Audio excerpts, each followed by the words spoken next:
पंकज भोयर ने बताया कि आरोपी कप्तान खरात की गिरफ्तारी हो चुकी है और मामले की गहन जांच जारी है। चाकनकर प्रकरण में शामिल सभी लोगों पर सख्त कार्रवाई होगी, चाहे वे अधिकारी हो या फिर जनप्रतिनिधि, किसी को बख्शा नहीं जाएगा। और आगे उन्होंने क्या कहा, आइए देखते हैं।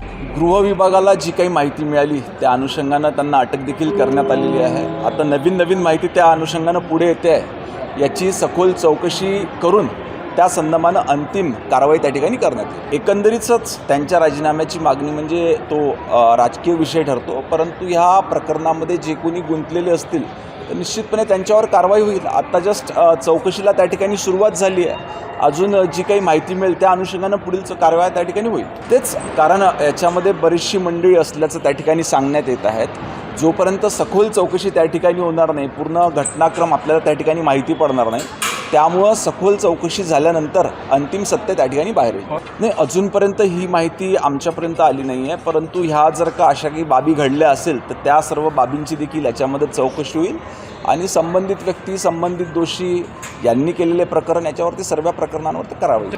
अनेक मंडळी भविष्य जाणून घेण्याच्या उत्सुकतेपोटी सदर व्यक्तीकडे जात होते, परंतु त्यांच्याशी निगडीत काही आक्षेपार्ह गोष्टी ह्या ठिकाणी समोर आलेल्या आहे, त्यामुळे चौकशी सुरू झालेली आहे आणि मी सांगितल्याप्रमाणे चौकशी अंतिम टप्प्यात आल्यानंतर किंवा चौकशी पूर्ण आटोपल्यानंतर त्या ठिकाणी कारवाई करणार। तेच आता जी चौकशी सुरू झाली आहे, ह्या चौकशीमध्ये सगळे जे काही ह्या ठिकाणी दोष समोर येतील त्या सर्व आरोपांची, दोषांची चौकशी केल्यानंतर सर्व संबंधितांवर कारवाई करण्यात येईल।